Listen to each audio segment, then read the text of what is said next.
And you're back with us on the JB Motorsports delay on the main channel. We are live on the JB Motorsports 2 YouTube channel. And at the moment, it's the 94 Peugeot that is leading the way from the 2 Cadillac. We've just had the first round of pit stops in the night shifts past the midnight run. So it's the number 8 Toyota come in, 51 Ferrari, 3 Cadillac as well in the running order as well. A nice topsy-turvy grid is launching its way in. We have 14 hours to go. We are 10 hours elapsed in this incredible race. Tom Dillon's alongside me in the commentary box as well in the pits. It's Josh and Omi with Jess still in the pits. I'm waiting for Joe. Yes, so as soon as Joe goes, I will turn my camera off. So you got me for a bit until Joe gets here. Absolutely, and so we'll get all that sorted as well. We're about to go though for our hourly update, I believe, unless they've stopped that during the night. No, wait. This is the hourly update. Chaos! Cars go back there, cars go back here, cars go fly, everything's gone crazy. There's your hourly update. It's actually what's been happening. Here is the hourly update, though. And they've got they've gone to an ad break on their own hourly update. They have gone to ad break. I shouldn't have shouted because my parents were asleep. Oops. Oh, that's a good point. I don't believe that. Their own hourly update on their own channel, their own show, and they've gone to an update. Here it is again, though.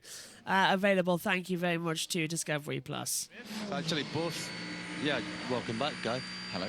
Actually, both Buemi and Collardo both are fresh in the car. Yeah, that's right. So...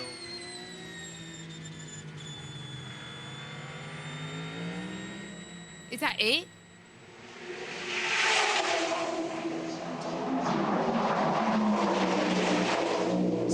So it's 2 a.m. and the story of the last hour really is how close it is in hypercar. We've had 3 cars in the lead, Peugeot, Toyota, then Ferrari. Peugeot have retaken the lead due to the Ferrari coming into the pits. We've had a driver change for the 51 car to James Collardo from WEC. But there are mixed fortunes at Ferrari because we also have the car 50 in. Fuoco was driving and there's been a water leak. So that car is now being repaired. We haven't had an update. We asked for some advice from the PR but didn't get anywhere, so we don't know how long that's going to be. There's been drama in P2 as well. Danny Kvyat in the 63 Prema car had a big crash over at the Porsche Curves and the car is retired.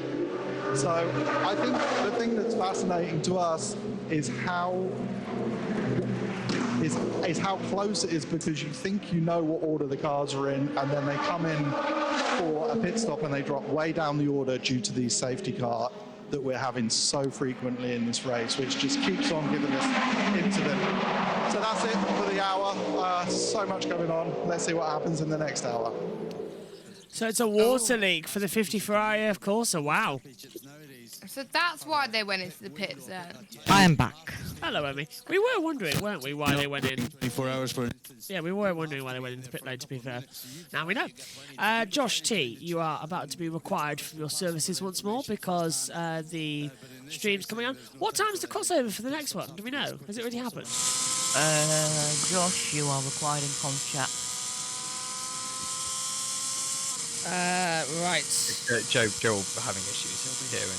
Yeah, Joe said you'll be in a minute, yeah. I see. No worries. I will let you know when Joe is in the services and give him the role. Oh, I know. What's happening with Joe? He's having issues problems. logging in. Says, hello, I got the feed from Motor Trend. 13.56 hours to go. Joe doesn't need the feed. He's got ours.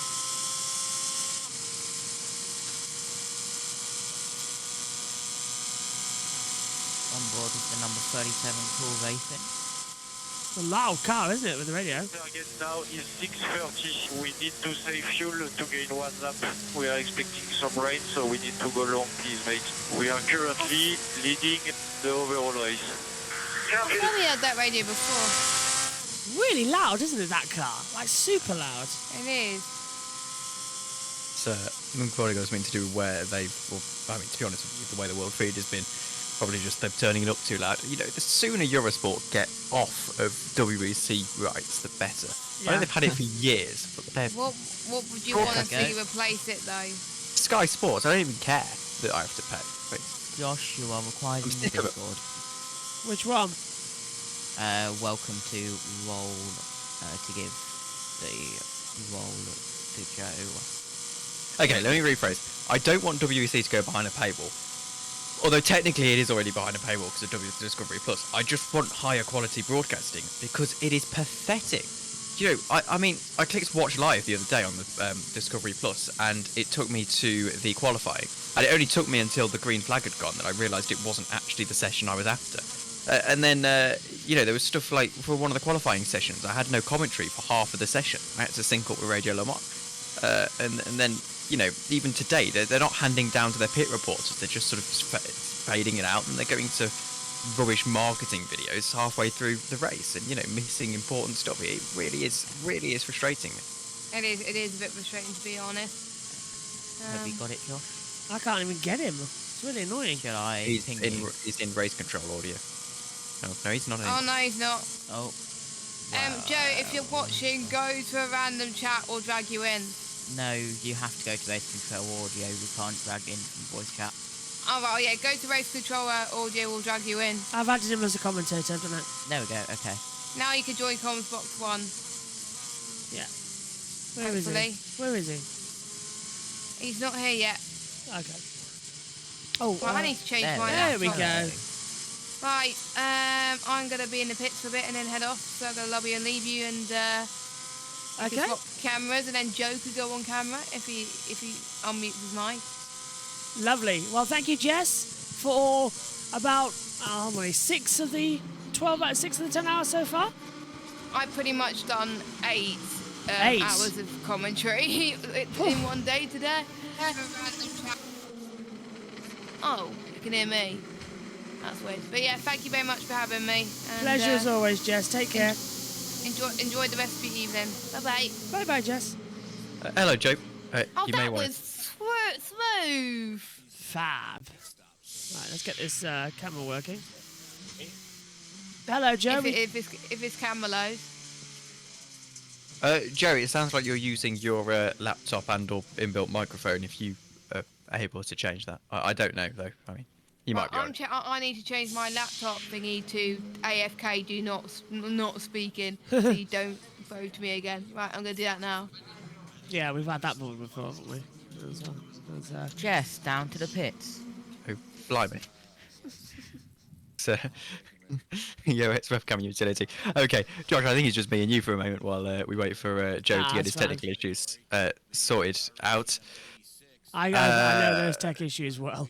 10 hours gone now in this race, wow. which is remarkable. We're not quite. We're in the graveyard shift, aren't we? We're not at that depressing stage where suddenly you've only got 8 hours to go and you think, God, it's almost over.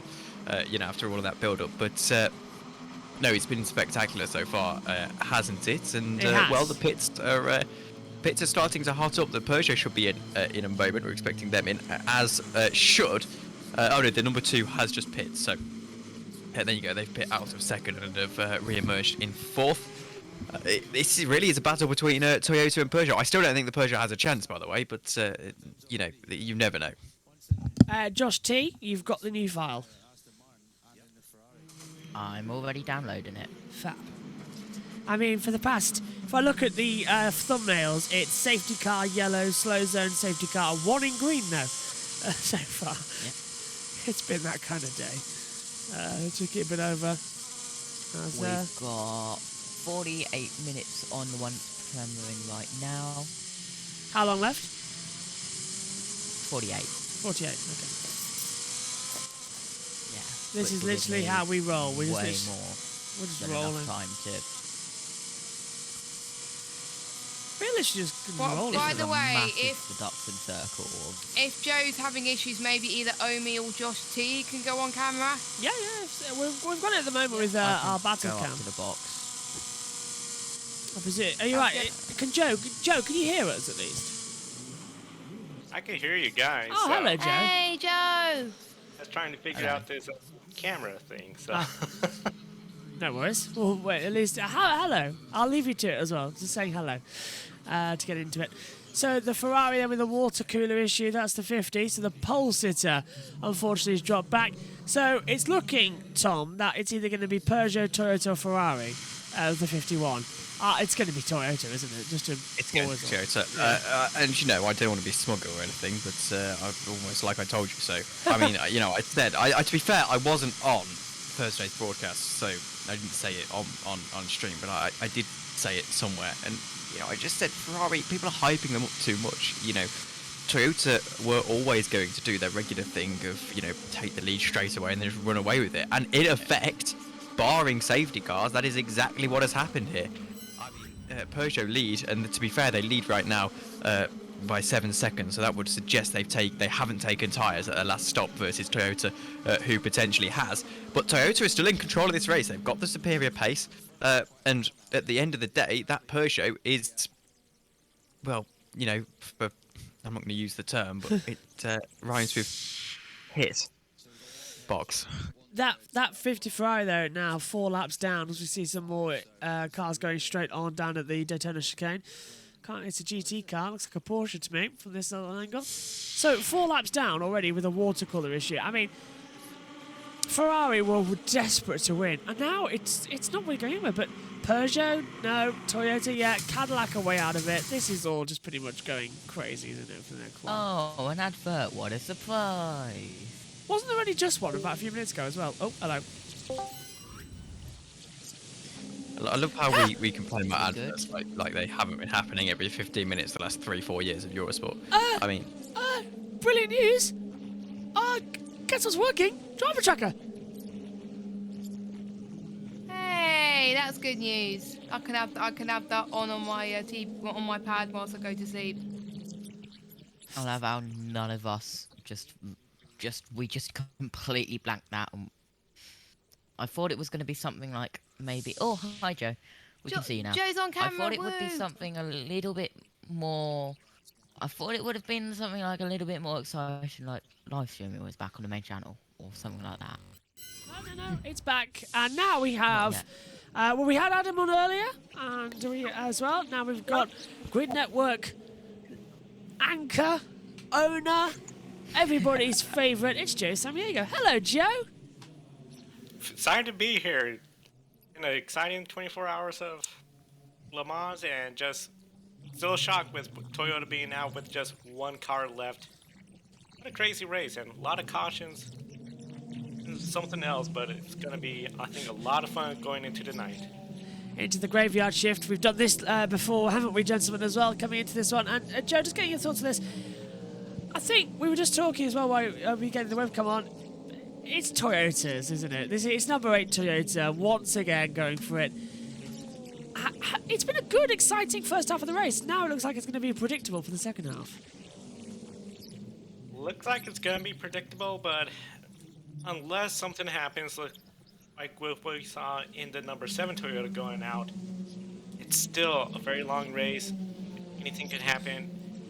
Correct me if I'm wrong, as I was coming in, there was talk there might be some rain again. Yeah, rain in about 10 minutes, we reckon. 10 minutes, so we know with this race. Debris on track. And just right off everyone, so. Just to say ding ding ding on the Le Mans bingo there, Joe, with the it's a long race. I know you're new to the box, but I don't let the other guys get away with it. So, Yeah. I do. Joe comes on every few times a Debris year. on track at Marcel Post 12, exit of Daytona on the right-hand side. More. Okay, Joe, one more thing as well. Now, what should have happened was I would have finished Le Mans, and then tomorrow I would have hopped on a plane and joined you in Portland, ready for next weekend's race. Is it next weekend's race or the weekend after? It's the weekend after, isn't it? Yeah. So next Monday I would have hopped on a flight and joined you over there in Portland, but thank you to money not being possible. So book me down for next year, please. And I don't care if we're not even a Formula E race there. Put me down for IndyCar or something like that. I want to get over there because the access you've got at Portland is fantastic. So how did you find it a week ago 2 weeks nearly, when you were in NASCAR Xfinity Series? It was a really big thanks to Green Save Reed. They essentially work with Portland International Raceway, which is owned by the city of Portland, and they put together events. They work with NASCAR and IndyCar to come over. So they take care of the media credentials. It's a little different with Formula E. It still has to go through the FIA, but with NASCAR, IndyCar, goes through them. They take care of everything. They set up the media center, interview access, so they'll send the emails. Hey, we got... Full course yellow. Oh, wow. no. Where does this come from? Why is there full course yellow, 15 Josh? seconds. Debris on track, apparently. We'll see what has happened. Obviously, some of the camera operators go home at this time of night, so Yeah. we've got limited coverage, Five, unfortunately, around the racetrack. 3, I would suspect 2, it's the NASCAR. 1. It might be the Full NASCAR. course yellow. Number 1 is being displayed as slow on my timing screen. Number 24, I apologise, is being displayed as slow on my timing screen. Oh, hang on. That was the Toyota passing the Peugeot. And the Peugeot's come to us. It's been passed by the AF course under the full course yellow. No, that was a timing glitch. Oh, good. Peugeot's back. Okay. Yeah, the only car I can see on my timing screen that's being displayed as having had an issue is Mike Rockefeller's NASCAR. Yeah, you're right. 24's coming slow into Indianapolis, according to my screen. Oh, great. 74's come in as well. That is the Kessel Racing into the pit lane. So full course yellow out once again. Yeah, so I tell you what, though, the NASCAR looked fun as well. And I noticed Ben as well was with you once more out there. So that's becoming like a little yearly thing for you two to do as well. Getting the tracks like he was there a year ago. So how was the pre-show earlier on as well? That's the question, because I haven't seen the pre-show because we've been doing all this. It was good. We had Julia, myself from MotoGP recap the Italian Grand Prix sprint race. Oh, yes, of course. A lot of fun working with Julia, and of course she's back from Italy. Actually, she was there for the World Superbike. And then it was me for the NASCAR coverage for Sonoma this weekend. So very short show. Tomorrow should be pretty simple with the addition of the recap of what happened in this race, 24 Hours of Le Mans, and just go forward from there. But overall, good show, and just been a busy week for all of us at the Grid Network, being all over the place. Yeah, we can't wait till we all regroup as well afterwards. And another thing as well is, sorry we're not on the main channel. Dorna, again, being Dorna. We'll hopefully have that back soon. But yeah, go on, Tom. I know he was saying something. 50's fallen behind the LMP2 leader of the Intior Pearl 34, which again I feel sorry for Alex Brundle, who should be racing that car this year, and for whatever reason isn't with that crew, and now they're winning Le Mans. I know Alex podium here at this race in 2019, if I'm not mistaken, and I think 2020 as well with United Autosports. And, well, you know, he's helped work with this project, and now they're winning the race, which is bittersweet, I suppose, for him. But yeah, the 50 has dropped behind them, but the 50 is more encouragingly getting ready to come back out of its pit box. They've got Antonio Frocco aboard that machine at the moment, and they are doing a full service of it before he goes back out. If any Race team... control. Yep. Full course yellow will end in 15 seconds. How's the secondary stuff going on there for the JB Motorsports 2-hour All delay? doing good, just scheduling it with Fantastic. 5, 4, 3, 2, 1. Full course yellow ended. Green flag, green flag. Brilliant. Thank you, Josh. Yeah, sorry, John. I thought you were going to say something there. No? I'm pretty much all done.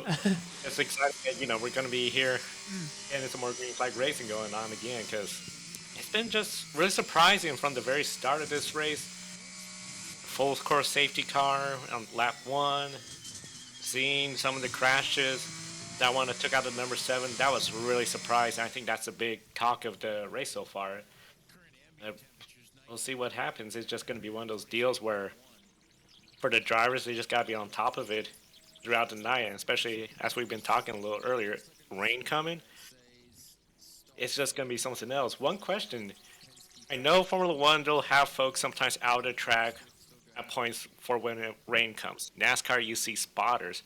Do these teams have somebody positioned elsewhere to try to look for those rain clouds coming? Not most of them, Joe. I don't know that for a fact, but I know earlier a lot of them were basically guessing from what they could see from the television pictures about the rain when that was happening at the Porsche curves. So based on that, I'm going to imply that no, they don't have people spotted around the track. I think I just think it would be a bit of a stretch. I'm sure they have the drivers reporting. I'm sure they monitor the television pictures if they can see them. But I think most of it is based around basically what they can see on the world feed and the weather radar. Race control, full course yellow, under investigation. Why is it always? That's the third one they've done. It's always an investigation. I think that might be just them making sure everything's okay. I think that might just be a thing. I don't know whether it necessarily means anything bad has happened. What we're looking at here, Porsche getting, that's the 85, getting around the outside by the 911 Proton competition, and that is the Iron Dames being passed for position by the 911 Proton. Yeah, it's for second, isn't it? And that Iron Dames car has been pretty fast this year with Zara Bovey at the wheel, but it hasn't quite worked out for them, has it, throughout the course of the year so far? They've sort of been struggling to actually string the results together, despite their pretty imperious battling with Ben Keating throughout most of the races. One thing I was going, Joe. I was just gonna say, yeah, the 85 Iron Dames, they've been fast. It's a surprise for me considering they switched from Ferrari to Porsche this year, and now seeing what they're doing, it's just been really encouraging. They had to lead a little earlier with Michelle Gadding.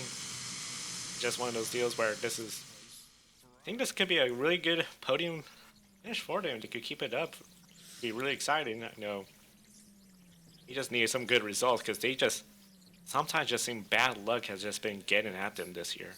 I was really hoping they were going to take a win, the Iron Dames. I was really hopeful for that, and have our first ever female class winners at Le Mans would be fantastic, and especially being the Iron Dames as well. Fingers crossed that they can still pull that off. Only in third position, a long way to go, and not even halfway in the Le Mans 24-hour race of 2023, the 91st edition, the 100th celebration, of course, across two channels here. The comms box, JB Motorsports 2 has it live, JB Motorsports has it delayed, and I'm glad to say both doing quite well, so I'm very happy. After making the best of a bad situation. Just a reminder that our coverage of MotoGP this weekend is on Twitch exclusively live because they can't bully us there, and will be uploaded later on as well. And yes, I'm going to continue to talk about MotoGP quite a lot because they've really annoyed me this weekend for no reason as well. Yeah, so all fun. How much do you think I get away with it? The NASCAR, by the way, quickly, as we say goodbye to Omi. Right. For some reason, NASCAR's running again, so I don't know whether that was a timing glitch or what's happened again there, but last lap time was 7:50, which is slower than the rest of the field, so I would assume there has been an issue there for the NASCAR, whether it was a control or delete or whatever happened, but they have fallen now behind the majority of the LMGTE field. Yeah, I believe Omi was on a in classic Omi fashion, let's point out, I'm in pit lane until I'm tired. Yes, I think he's gone now. We've lost so him. I think, Told you it would happen. yeah. We all knew that it was going to happen. No. By the way, Josh, it's processing the 1 and it's 14 minutes left. Fab. Which will give me 20 minutes to finalise things. Yes. Yes. Trying to work out. Yes. Yeah. Well, the first one was 189, second 160, third one 128. Considering that they're not live, fantastic things there. No, nobody even likes who. Nobody even likes who won MotoGP Sprint. Bagnaia, yes. I thought it was quite a good race, to be fair, and that's annoying because I wanted to hate it. Whoa. Stop being positive. That's true. That's true. Horrendous competition has been rubbish. Paces down the left. Well, Joe, do you remember what I said on the Grid Network show that unless MotoGP was really good this year, I was quitting? Yeah, I do. I mean, it's been something else. I'm still not sold on this sprint format. I'm not a huge fan of it yet, but maybe I will be sold on the idea of it. We're seeing where United States, well, they had a pretty good crowd both days, but I just feel it does have a huge outcome on the championship, and these are not Grand Prix races. History books, it just looks really weird. In fact, the standings, considering you got Echo Bagnaia one win on a Grand Prix, and he has a points lead because of what he's doing on the sprints. I am very, very happy about the MotoGP sprint for one reason and one reason only. Because it doubles the amount of possible pick-a-winner points you can get. Was 2008 the greatest ever race we had in Le Mans? I want to find out. I was too, Josh. I don't remember it. I can't remember this one. Joe, do you? I seem to remember it was an No. Audi battle, wasn't it? I was 2008. I was probably way too busy in Fairbanks, Alaska this time during the summer. Yeah. But one I would say for me still is at least the greatest finish is when we saw that Toyota coming to a stop Yes. right as the race was ending. You cannot get that kind of drama at the end like we did that year. I don't remember the exact year, but it always stands out when I think of Le Mans. Is it I think there is 16, an argument 17? to say that this is the greatest F1 race of the last 10 years, though, so far. In terms of not necessarily battles for the lead that will go on into the rest of the day, but certainly in terms of how much action there has been. If you take away, obviously, the safety car procedure that needs definitely a little bit of improvement, but other than that, I think this has been spectacular. It's been close. Yes, yeah, it has. And, the racing through the first hours, I know we touched on this on Wednesday, but I was saying this to my dad, I was like, we're 3 hours into this race and I haven't even looked at the clock once. It's been incredible. You said that in the night practice, didn't you? Go on, Joe. Yeah, I did. I was going to say it has been something very entertaining this race from the get-go. It just seems every hour there's something to be talked about. What I'm really curious about, too, because especially with NASCAR presence, we've been hearing earlier how IMSA has been seeing an increase in crowds in their events this year with the new cars. Very curious to see if there's going to be a bigger increase in the United States of viewers here watching this race. And hopefully then it could be on a more mainstream channel. Granted, not everyone has MotoTrend, and I sort of like the idea that MotoTrend's going to have it. I would not want to see a particular, let's just say, Fox Sports Channel take it and then give us a bunch of commercials. But yeah, it's something where this race, I think, especially for first-time Americans watching it, you've had something every hour occur where it's keeping you engaged. And if you're really learning more about the strategies and everything about endurance races, this has been a really good first race. Well, to be fair as well, this is sort of... I've completely lost what I was going to say now. See, look, brain's flagging already. 12 hours in. I'm just getting distracted, actually. Good night, Jess, who's headed off as well. She said she's left a laptop in there as well. What's going on? 9 to 10. Thank you. Excellent. So, Josh T's being as well, getting everything ready on the other side. Yeah, well, fingers crossed. Why don't they have open cockpit cars anymore? It moved away from open cockpit cars permanently back in, 2013 from LMP2? And the faster generation cars just became fully closed cockpit. It was sort of half and half, really, wasn't it? And then everyone realised... Aerodynamics mainly. Yeah, they all worked out. It was better closed cockpit. And the open cockpit cars look stupid. They did. In my opinion. They look like the ones you race around in the very junior formula, don't they? Those little Yeah, I thought they looked. I think these cars look mean and better. I think we've struck gold with the hypercars because of how the regulations are written. To allow all the cars to look fairly different. I mean, we've got a good mix here of LMH and, we've got a nice mix here of hypercars versus LMDH cars. And, they're all very different in characteristics, whereas the LMP1 cars got to a point where they did actually, they looked different, but to the untrained eye, if you put a Toyota livery on an Audi, you maybe wouldn't have been able to see it. Timing screens are wrong. Something's wrong on our timing data, considering it's showing that on our screens, Peugeot leads, Toyota second, Ferrari third, but on the battle computer we're seeing on the TV feed, Toyota lead, Peugeot second, Ferrari third. What's going on here? Well, who's in the lead? I think Peugeot. It sounds silly, but I think Peugeot might have a transistor issue. Yeah, who's leading this race? Yeah, it's Peugeot leading, surely. Can't be Toyota. They are. There's a battle for the lead. Yeah, But between no, Peugeot and Toyota. I think Peugeot have got a There's Toyota. transistor issue of some description. Not transistor, whatever it's called, transponder. There you go. My apologies. Yes, Transistor, yeah. completely different thing. I think you're 100% right there. This seems to be They've too been much better than LMP1 by talking don't like about- 8 seconds elapsed though. Yeah, go on. They've been darting around the order quite a fair bit, haven't they, as well? Oh, I hate adverts so much. At least we've got Discovery Plus. But I'll also agree with that, Brad. Sorry, quickly, that I don't like their 8 seconds elapsed slower.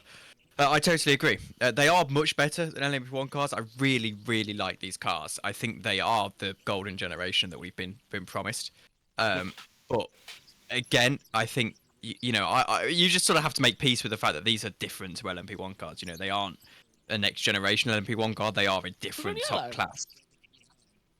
No, we're green at the moment on my timing 71 anyway. my driver track has gone full course yellow. My timing saying we're okay, but yeah, Green, have you updated it to live? I did. I'll double check though. One of the things you're talking about with the cars being different, I remember, I believe it was, early 2000s, before it was IMSA, it was called Grand Am in the United States.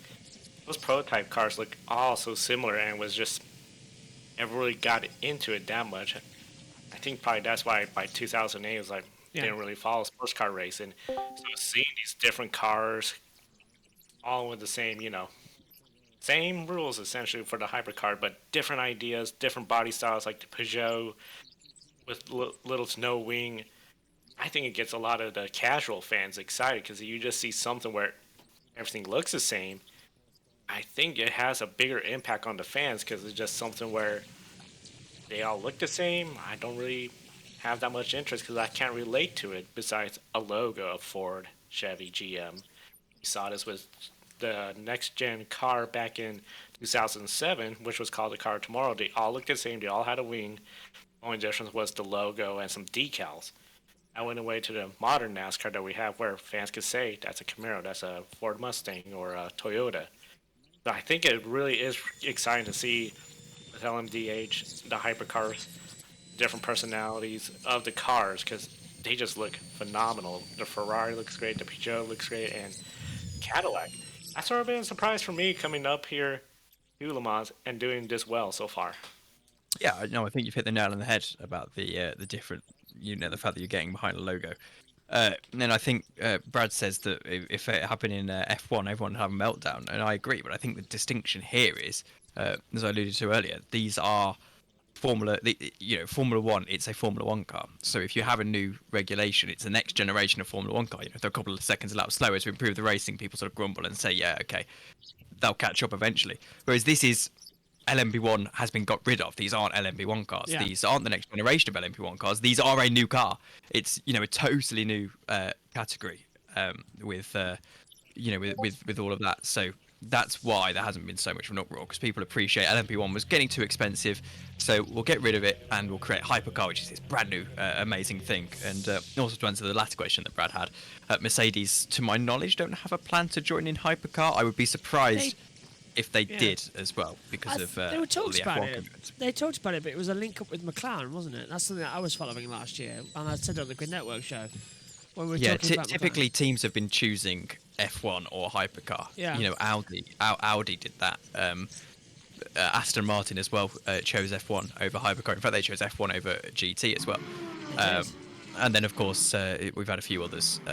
For example, Mercedes. I think Ferrari strikes me as the only sort of main. We're going to do both, but that's because they're Ferrari. Right, we've had some updates on retired. Josh, can you read us out who's retired from the race as we look at... okay, look like... okay, I'm not even going to go there. Right, Josh, if you could inform us, please, who's out of this race so I can update my tracker. So we've got the 7 out.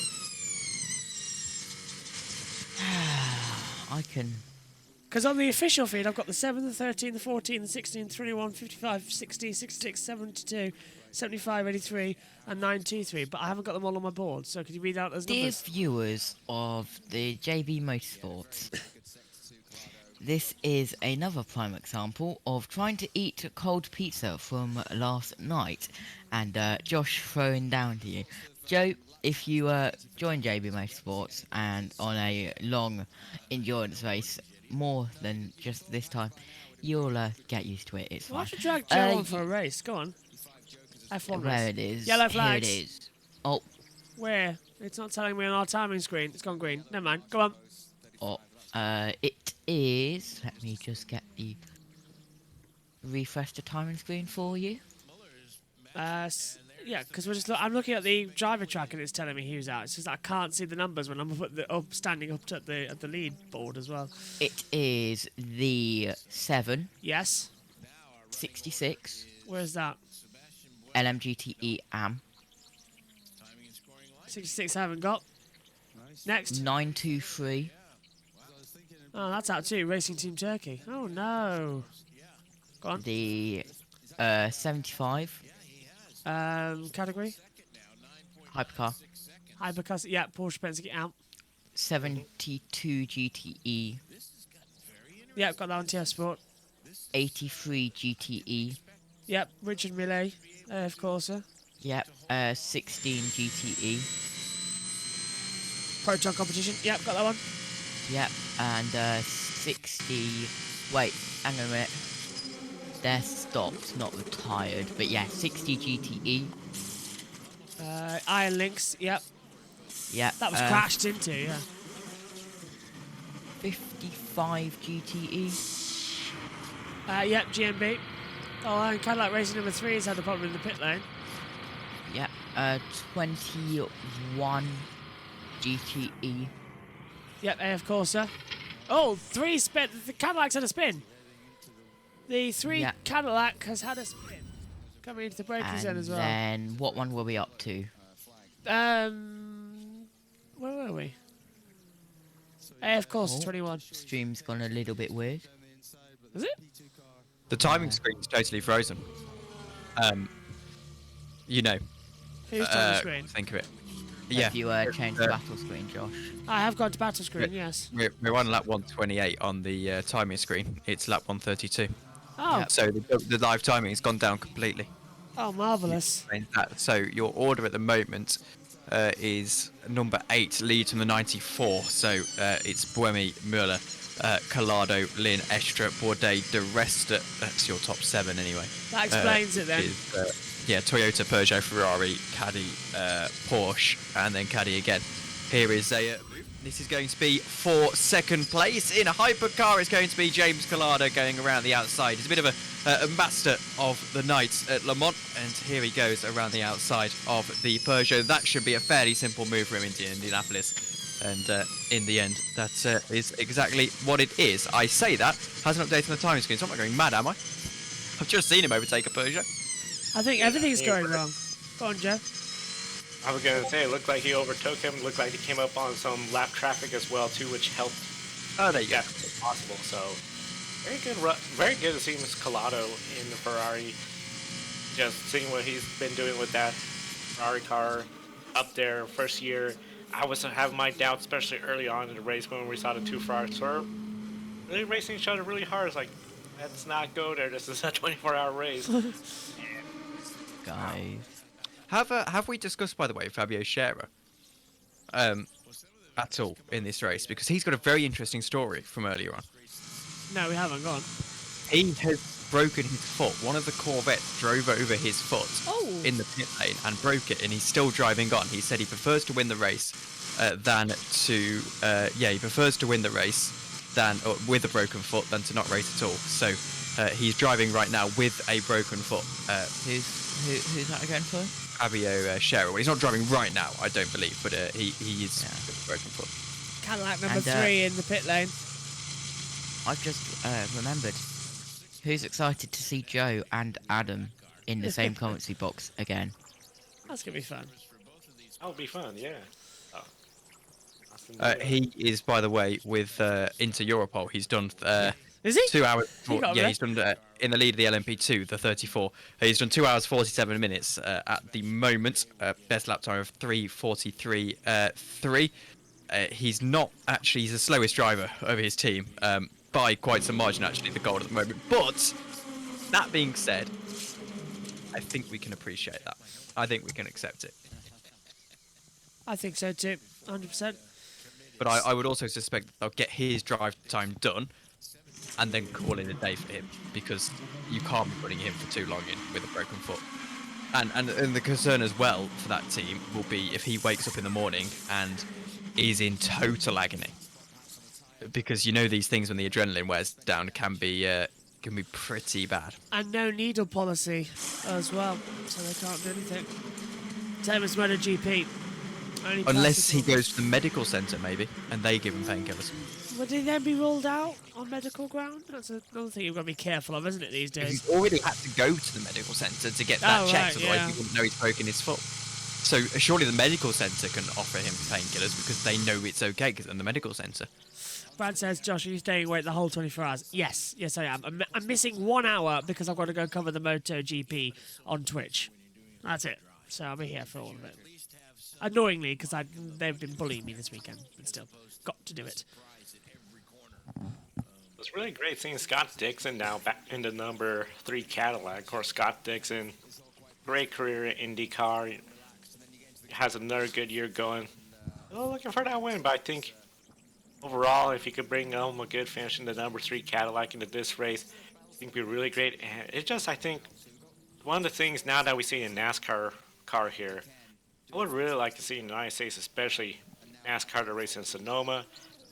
Let's have that weekend off so we can see some Cup Series drivers.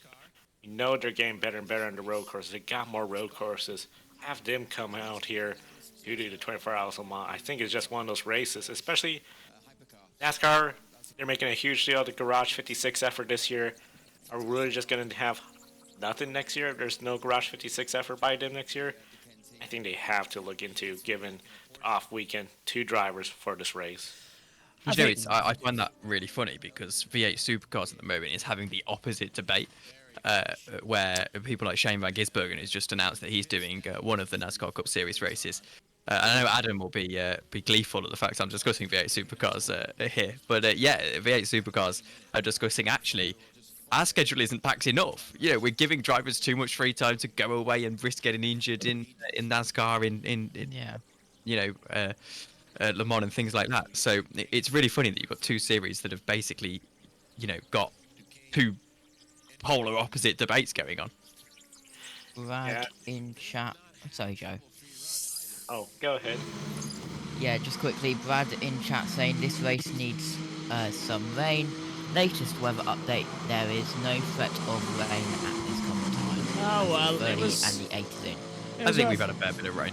Joe, probably back to you to finish your point.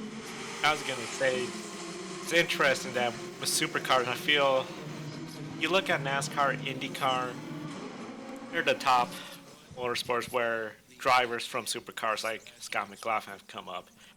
Marcus Ambrose went from supercars to NASCAR. So I can understand the supercars. We want to keep our big names, so we'll give them the freedom to do at least other series. And it feels like this year particularly, there's been so few and far races in between. Compromised their F1 weekend where nobody could watch it because of F1 TV rights in Melbourne. It's been a while since we've had our last one. It's exciting, yeah. Shane Van Gisbergen could bring in international attention. Bathurst 1000, one of the biggest races. But if they really start to get to the point where it's like, okay, we're going to limit, make it where you're going to focus here and not amongst these other events, we see drivers potentially being like, okay, I'll do supercars, but I'm more likely now to go to IndyCar like Scott McLaughlin or go to NASCAR like Marcus Ambrose. Because it's not exactly a world-renowned championship. I mean, even IndyCar, as second fiddle to NASCAR in the United States, they got a lot of international presence and a really growing fan base. I think if IndyCar could get some good marketing and really utilize their star power and their racing, we all heard what Will Power said about F1. I think IndyCar could be a really big thing in the next few years. I'm hoping so. The timing tower has stuck, by the way, as you said, completely. It's 1:28 and one lap 1:34. So, brilliant. One of those things wraps up a week, doesn't it? At least we got our driver tracker back, so one for the other. Yeah, but I'd rather have the timing screen than for a little map to tell me what I can see with my eyes. Yeah. Although it is dark, so I don't know. Well, or can't see with my eyes then. But yeah, anyway. Oh. Well, I've run out of snacks, Josh. Terrible. I've got 5 packets of crisps, a whole packet of bourbons, and 5 Titans, and a bag of Haribo. That I Oh can't eat. dearie me! I thought I was like, my word, I'm feeling quite fat eating 6 bourbons in the space of a night stint. And you're there with Oh, half. whole bourbons here as well. pack, whole pack of Whole bourbons. I have my whole pack here as If well. I ate the whole pack, I'd be kicked out of the house by the morning. I have run out of fizzy drinks. Well, I've got a whole can of fizzy drink, a whole bottle here. I've got a lot more as well. I'm on my last bit of fizzy drink, so Oh, radio below me. We gained in the stop. yeah, not good for me. Anyway, I think it's time to end the snack convo with other brands are available because we're not monetized on JB Motorsports 2, but we are still monetized on JB Motorsports 1. Yeah. Which is where it's going. Do you know, Other brands are available apart from the fact that Dr Pepper is a superior fizzy drink. I agree. Do you know technically Dr Pepper is also a fruit juice, not a Coke? I have no idea why, but I will hope that you tell me. It says so on the back of the bottle. Right. Okay. I don't know. It's a fruit juice. It's a fruit drink. It's not actually a Coke. Dr Pepper is a fruit juice thing. It's got cola in it, but it's also fruit juice. It says so on the back of the bottle. Joe, good recommendation and tip for stuff like this. Just nod your head and Oh, he knows. just go, yep, yeah. I Yeah, do these on okay, Grid I get Network it. as well. I do them on Grid Network. I just go Judging right by on. his body language, I think Joe had got that down already. One of the things that's just amazing when it comes to, you know, particularly thinking about like Dr. Pepper, these fizzy drinks. Something where you go to the South. Grew up in Alaska, but I went to South Carolina for college. There's a bunch of drinks that are regional there that you don't hear about. Like, you may have heard of RC Color or Sun Drop because Dale Earnhardt Jr. ran a Sun Drop. It's just really interesting just how different regions in Alaska, there's a couple Alaskan-made ones too, the Northwest, IndyCar's Jones Soda sponsors, what's his name? I'm skipping his name, but he drives for Andretti Autosport. It's not Kyle Kirkwood, not Roman Grosjean, not Colton Herta, definitely DeFrancesco. That's the one, yeah. So it's really interesting when you consider all the different fizzy drink, soda, pop, whatever you call it, the options around. But I love how you've approached this from like an articulate manner. I mean, I actually thought you were about to talk about the race and take us back on track, and then you've gone into a logical breakdown of cola. Yes, Devlin DeFrancesco, who swapped out an Indy car for a plane in St. Pete. Launching up in the air. Which yeah. did kind of fit because the main straight is a runway. That is true, yeah. It's just so bizarre. That circuit, I can't see it as a runway because it's literally just a normal street 2 corners later. It's really strange to me. it's I believe I recall it's a municipal airport, so we're not talking like jumbo jets, but Right. more small planes. The one that was a Cessnas, big, etc., like those. exactly like those, the old Cleveland Grand Prix, that was on Bergfront Airport. That was massive runways where was- you had yeah. cars going 5 or 6 wide. I really hope IndyCar will bring that back. I don't know, state of Cleveland's economy in Ohio's maybe not where it was back in the 90s, but bring that race back because Oh. everybody loved it. So 38 Hertz, Team Jolter is back in the garage, by the way. That's Tempton class in Hypercar. It's been brought back into the pit lane, and wonder how many we're going to see axed off the board in the next few moments. How many minutes are we in? 49 minutes into our next 2-hour stint for the YouTube channel. It goes by quite quick, doesn't it? That's what I'm on about. That's what I was surprised about. So, Yeah, I'm getting kind of tired, you know, Josh. I can't lie. I've been up for 12 hours now. I mean, yeah, I said it was going to happen. I mean, I'm quite excited for 6 o'clock to come around. I could go get an hour before my car. Yeah. I've got another 13 hours before I can collapse. Yeah, well, you see, I don't know how long I can physically take because I've got to be out of the house pretty much by 9 because I've got my kart race in the morning, which is disappointing because I might miss the end of the Le Mans, which seems like a total waste of like my last 12 hours. Yeah, what will be 18 by the time we're finished here. Time Screen is apparently having an issue, like the driver tracker did. So it's nothing to do with Us. Yeah, and it's nothing to do with WEC. It is Times 21. It's WEC. It's WEC itself. So that's why we're seeing loads of glitches. Because apparently, right now, Nico Muller is still leading in the race. Because the number 8 has dropped off. Where the hell is the number 8? It was funny, Josh, because I had my I had my real life commentary the other day, Friday it was, and we had a timing issue there, and I forget who said it, but it was quite I forget who said it, but I was on a broadcast once, and they said number 1 rule, although it's not the number 1 rule because I've got quite a few number 1 rules, you know, don't swear or say anything racist. But one of the main rules is trust your eyes, not the graphics. Yeah. And I thought that was such a good comment because, you know, we had our timing issue on Friday and, I saw, I think it was the 31 kart or whatever, it was in second. I was like, but he's not. But I can see he's not.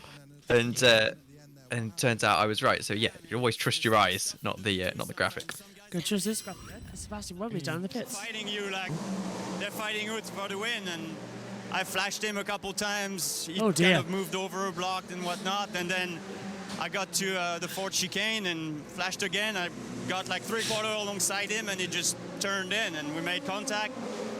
So, trying not to damage the car too much, I went over the curb and spun myself around. But, we're pushing so hard to try and stay in this race. It's a shame. We made great progress, and then after that, the tires were really very badly flat-spotted, and they were going to come apart. So I had to do a really slow in lap and pretty much negated all the gains we made to that point. So really frustrating. How's the car feeling now in these cooler conditions? And are you expecting any rain? What are you hearing on that front?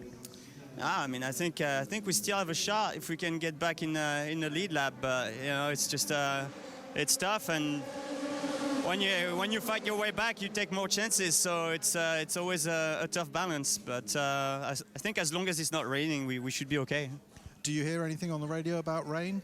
I was asking. I think tonight should be okay. I mean, obviously tomorrow is a different day, so we'll have to see where we end up. But yeah, it's as soon as the temperature is going to start rising, it's going to get stormy again, and anything can happen. Okay, hard luck with the spin, but well done for fighting back so hard. Sebastian Bourdais there, making himself sound like he was doing something else out there on the track today. It's making me giggle. And, you never flashed someone on a racetrack, Josh? Say again? You've never flashed someone on a racetrack? Not once. Not once. No. No, I usually don't like getting flashed on racetracks. Nor do I flash many people on racetracks myself. Oh dear, it's happened already. Anyway, I'm guessing in going back to IndyCar and yeah. I'm guessing. Oh, it's 2 a.m., isn't it? My head's starting to go. I said every time at 2 a.m. my head goes wobbly at doing these races. It's like you've got to fight through it and just sort of accept.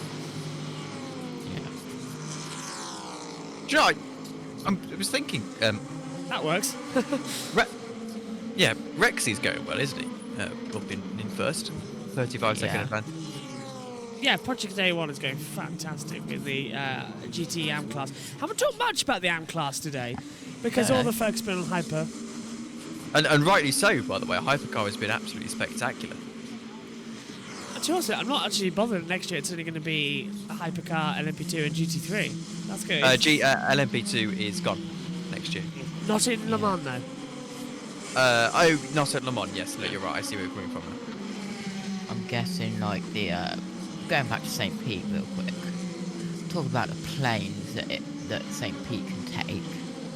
It's got to be like little planes like Cessnas, maybe a few Avro RJ-70s, which are the British Aerospace 146s, which are like the small private ones. Help you? Question? Toyota Gazoo Racing. Doing my best. 8 of Sebastian Yeah, Buemi. nothing you yeah, can like do to small help. ones like that, not another one of the planes of the Avro series, like the Avro Lancaster, the Avro Falcon. They won't be going there. I mean, the Falcon can't fly anymore, and there's only 2 Lancasters flying in the world right now. Yeah, isn't there a Spitfire that they can use? Something like that. I suppose.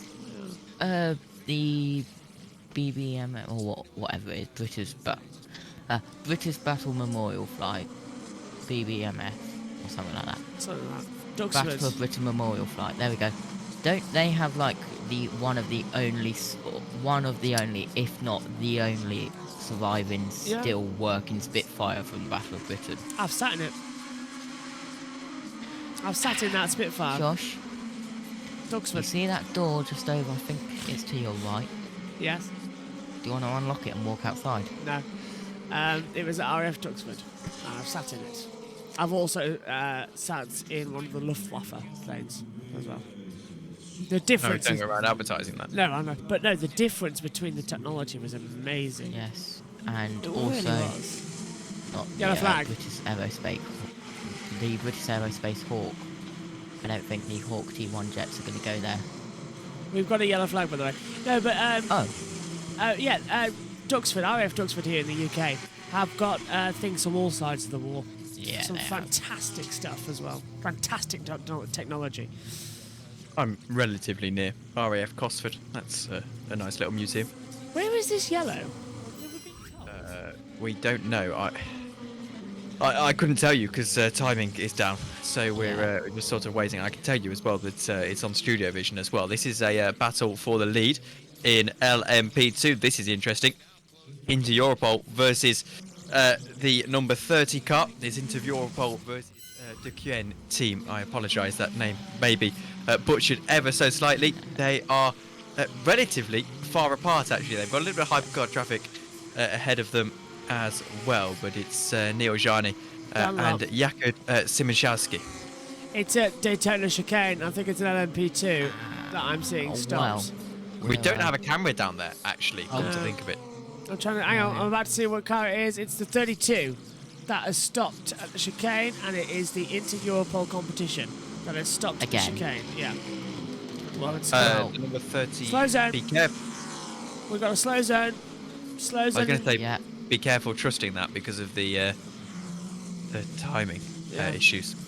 It's come up on our TV characters. So slow zone is out again for, we believe, the 32 going off the track.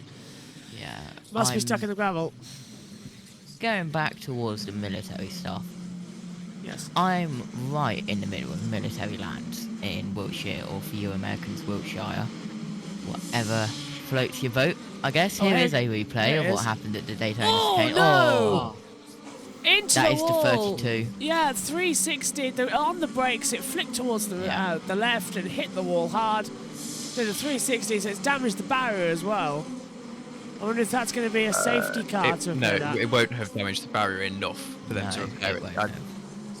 That barrier is designed to be able to take that. That is frustrating for them because, well, it's so easy to do there. It's a relatively heavy braking zone. It's not as heavy as something like Mulsanne Corner or weirdly Arnage, where you really have to be on the brakes quite oddly, and the car can get quite floaty down into there. But no, it is a very, very heavy braking zone, and obviously the LMP2s have a fairly good bias towards the rears in terms of braking wise.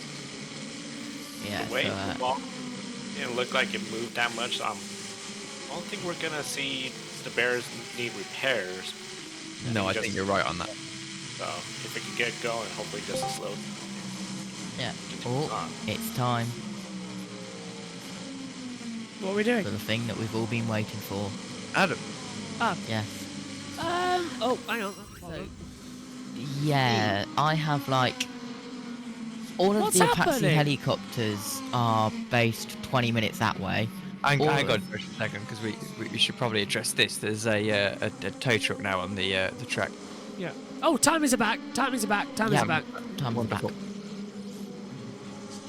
So this is a tractor, I believe, right in the centre. Is there two? I can't quite tell.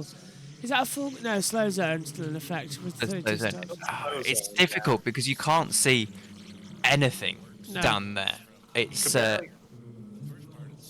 Looks like they're lowering the arm of the tractor, where it looks like they're going to pick up the vehicle. I don't know if there's an access point where they could take away. your eyes are better than mine. I think if there's not an access point there, there's certainly an access point towards the end. I would suggest there's an access point because there's a marshal stand there. We so are they Not big enough for a car to fit through I've just- on the outside, maybe on the inside. Yeah, we are 11 hours down. We have 13 to go. It's time for the hourly update from Eurosport. Or is it? Should be, as they move that car out of the way. Here we go. There you Hey. go, the hour update. So it's 3 a.m. and we have just continuously keeps changing, but at the moment we have the number 8 Toyota has taken the lead, Ferrari in P2. In the P2 class, we have the 35 into Europol car, and in GTAM, we have Project 1 AO leading. But there's so much still to go, and we are actually going to speak to one team who are not having too many problems, and that is their Hendrick Motorsports NASCAR Garage 56 entry. I'm with Chad Canals of Hendricks Motorsport. Chad, there's so much chaos in this race, but you guys seem to be actually rolling on pretty well.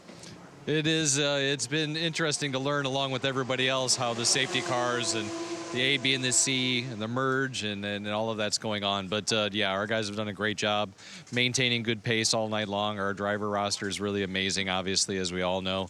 Picker's doing a really solid job, and we've got the guys back here engineering it very well. So proud to be in the position we're in right now. Sun will be coming up in a couple of hours, and then we'll be able to go on to the end of this thing.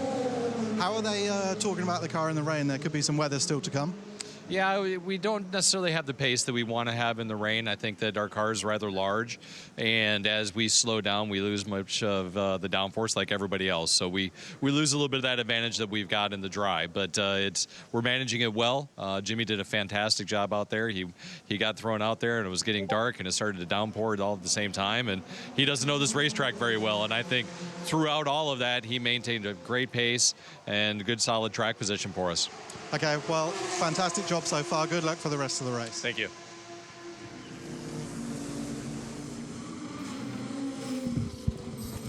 The slow zone's still out, as well the timer screen was nearly back, and now it's frozen again as they come in. Adam's camera's not working, so just to let you know, I need to reset that. Well, the timing screen was telling me that IDEX Sport are leading, which is right. I'm just going to go, no. I'm going to go out on a limb and say that LMP2 isn't leading, Josh. Oh, is that overall? Yeah. IDEX Sport aren't even leading in class. No. So it's not even right on that front either. They also they have got the driver right. Recently refreshed it. Yes, about 5 times. Does timing 71 working for you refresh? Okay, because it does for some stupid reason WEC. Yeah, for some weird reason WEC does it so when the car crosses the next timing line, it adds it as a class leader until another car trips Right. it. It's No, weird. it's not like that. This is actually broken because it's completely Oh, we'll get there soon. It's telling me cars are in places that cars definitely aren't. So It's a bit dangerous now, isn't it, out there on the circuit?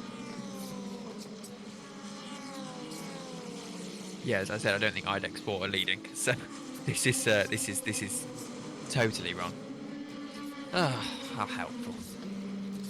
Well, Adam's back in the box, but we can't hear, and his camera's not working, so I think there's an issue on his side of things. Okay, it's called. Oh, hello, we can hear you. Okay, can you see me? No, No. Yeah, Okay.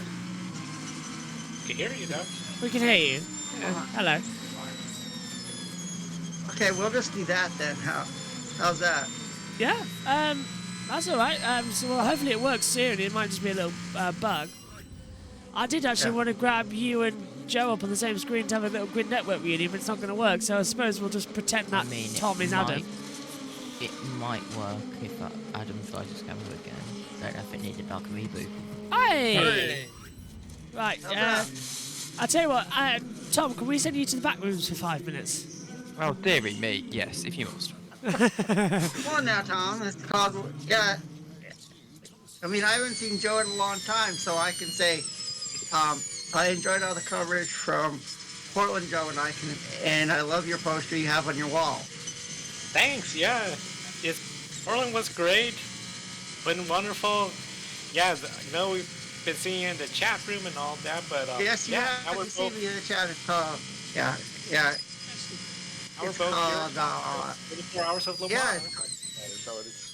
Yeah. Actually, I was on with Josh a few hours ago, and I was like, well, I had so much fun. I wanted to come back for 2 more hours. So, yeah. And you were mentioning Cleveland Grand Prix, Joe.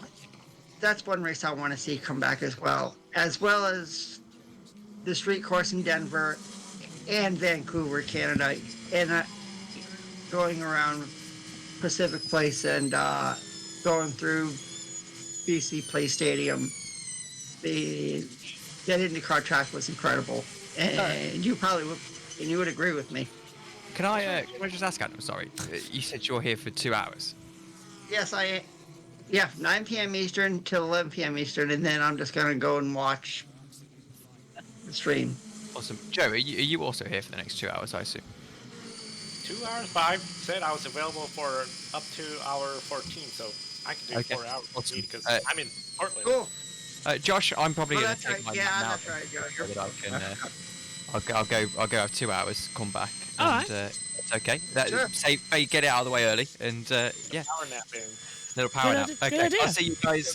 I'll see you guys in about 2 hours. Set your alarms, set You, Tom. everything. I will. I'll set my alarms. All right. For sure. All right, so See you guys. see you soon, Tom. See you, Tom. Cheers, Tom. So we'll get him a power Tom. nap. Timing screen is now officially trying to reset itself, and it's nearly there, coming into it. So I suppose, yeah, Grid Network reunion show, woohoo! Bringing out as well. Joe. How It's fun. something else. The racing we're seeing. I mean, I assume you've been watching this since the beginning. I've been. Oh yeah. So I've been watching from the beginning, Joe, and I can say it's been crazy. I mean, you think about all the rain that we've had, I mean, you know who my big winner was, the number 7 Toyota Gazoo racing car. Fortunately, it's out, and that was also Ed Hunter's choice too. So that's another point I won't get on And the board. mine. And your oh yeah, that's right, yours too, Josh. And Joe received a beautiful Nope. He's gone. message of me Oh. ranting, going, no. Reminded me of Roman Grosjean saying no after his crash when Ericsson supposedly hit him. Yeah. But Yeah. this Le Mans has been something else from the get-go. That first lap when we saw the Action Express crash, and then colors yellow, safety car coming out, and then the rain, as you mentioned, Adam. It was like every hour something's happened. We Yellow had to- Daytona. Oh, no. Again. Again. Well, who's And it I to- mean, I was with Josh earlier when the Hertz team Jota car was in the overall lead, and it crashed in the tire barrier, and the Double complete yellow. back half of the car was gone. And we were all like, "What?" We could not believe it. It was like the overall leader crashed. I mean, Oh, and then now the 94's crashed. 94! oh no. And that's Looks like it hit the barrier, too. The car, which had a 5-second added to the next pit stop for a pit stop infringement. No, get that marshal back behind the barrier. It's not allowed out there until he's Here's gone. the onboard, it looks like. Loses the rear, gets on the gravel, and goes straight Boy. in. Hard hit in the tires. Yeah, so 94 was running Vic, fourth in class. If we can't get going, I assume probably a slow zone. Yeah. That looks like just a tire wall, so I don't know if it's going to be a lot of repairs needed. Now it's getting going, It's so getting going. Oh, that's a lot of damage. That's a ton of a damage. lot of damage to that back end and the Has it right stalled? side. Still there in the middle of the track. Oh, it is. It's stalling mid-corner. Come on, come on. There we go. Yeah, there it goes. Green flag. Now, this is what I'm wondering about. There's going to be debris falling on that. Yeah. Are we going to still look at a Yes. slow zone to just double check? Because we don't want a car in a puncture Yeah, I was just thinking. coming. So, Well, I mean, oh, it's nearly see fixing something. itself. The time screen's now showing Porsche leading, so the time screens are nearly ready. another 5 seconds added to that pit stop. That's gonna be that's not gonna be that painful with the amount of repairs that they have to do. What's really annoying is the fact that Hypercar was the most exciting race challenge of the day, and they're all making silly mistakes. That's costing them their own choices and just gifting it to Toyota. I was waiting for the. What is really annoying is that we're not on JB Motorsports 1. That's a lot of sparks. It's a lot. It's dragging. That's why I think there could be a. I mean, Adam, we talked about this in the past too. When it comes to this, got no lights, got these long straights. I think they have to. Granted, it might be far enough to the side. You might look at a slow zone to get some. Yeah. So those sparks Yeah, there goes. coming from the electricity from the lights, isn't it? Because it's blowing the light. Yeah. All my lights are out. Oh, wow. All my lights have gone off. Anybody got a flashlight? Yeah. Oh, wheel. Who's that from? Where's The that come 94. from? Surely not. Might be. That's Porsche. There was a yellow at Porsche Curves a moment ago. Someone else. Who's lost a wheel? Who's dived No, into... no one that must have came out of the pit run. They didn't get it. I don't know. There was just a brief yellow at Porsche Inn, Yeah, which there I was. believe is where that was. Looked like to me because it was open, wasn't it? So I'll tell you what, DaCosta just entered the pit lane. So did Rockenfeller and Frank Maliax as well. 94's coming in. That's a very weird place to have an accident. Yeah. With the wheel bouncing off, there must have been some hit. Unless it was loose or something. Who's come into the pit lane recently? No, well, that's not telling us anything. The 94 Peugeot team having such a really strong race. It was. It was a big surprise for a lot of folks when it was leading the race earlier today. I mean, I thought it would with a clean race. After we saw what it was doing today, could contend for the podium easily and maybe push Toyota to make a mistake. But unfortunately, it's Peugeot making the mistake. And really, I think Toyota, they're just looking really good to get this. It's more if they beat themselves, they make their own mistake. Joe and Adam, you might not get this, but all of I know Jeremy Clarkson and a lot of Jeremy Clarkson fans who watch a certain episode of Top Gear, all pointing at the Peugeot and going maniac. Yeah. Oh. Another I know, one. Jeff. Warning I know. flag for car 2 driver Lynn for abusing track limits. Driver timing's back. Brilliant. So, Yay. all working. So, Toyota 8 leads to the 51A, of course, the 2 Cadillac, the 6 Penske, the 3 It is quite Cadillac. funny because my dad has a Peugeot, so yeah. Let's call him a maniac every 5 Let's seconds. just say, you know where that goes. Oh, that's I it. don't remember. Prepare for slow zone 8. Race Yeah. control 3:14:15 local 20 seconds. Oh, yeah. We saw that cone. We're still seeing debris flying off that. Yeah, I'm guessing floor. that's for the loose wheel that is out in the gravel trap. Top Gear, I don't remember the Peugeot reference. I mostly remember the Morris Marina reference. Yes. That stands out the most. So. Slow Top Gear zone was one 8 of my- activated. Slow zone 8. It's on. Yeah, Top Gear was is one of my favorite shows. Jeremy Clarkson, he called everything he does on there is, it's incredible. It is incredible. Well, 16th of June, you can watch the Grand Tour Euro Crash on Amazon Prime. A new special's coming out soon, so that's something to watch. Yeah, I think that show, especially when it took off in the United States with Clarkson, Ham, and May, really shows the universal appeal cars have, and I think it indicates that racing has the potential to be such a unifying. We know Formula One's global. 24 hours is a global event. People have vehicles, they're going to have this passion. I think their potential is just more trying to make it where people get invested, get excited for these series. Or even if it's just, we know a lot of people tune in for the Indianapolis 500 because it's the Indy 500. You don't watch another Indy car race.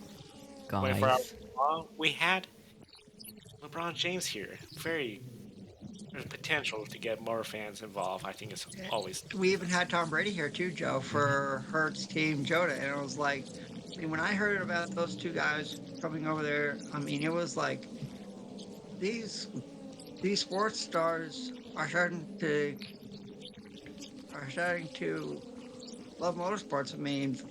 Think about all the celebrities we've seen, Miami Grand Prix and Austin, and Vegas is going to be packed full of celebrities. We've seen celebrities at the Indy 500, the Daytona 500. I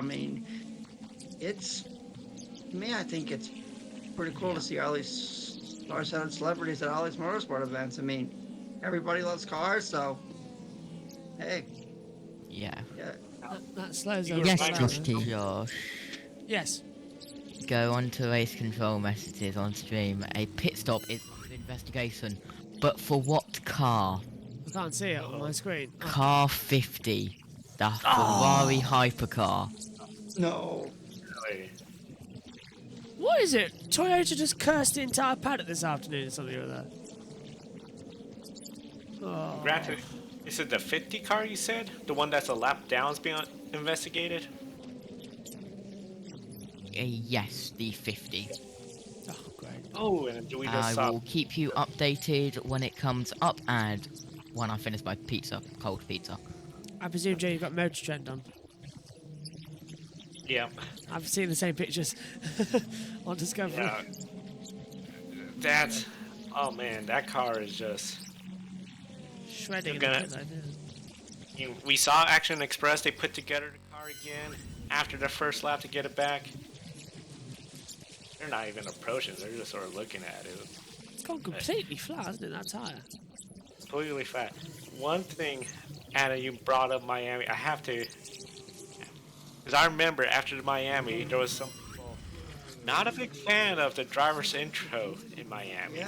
Yeah, it's called. Josh and I weren't. When I was commentating with Josh on the Miami Grand Prix, Josh and I weren't too keen on the driver intros either. What was Josh? No, it was a bit too forced and a bit too much. I said. Yeah, I was like, I like what they did at the NASCAR All-Star race. Why can't I think that's something like maybe Formula One should look into.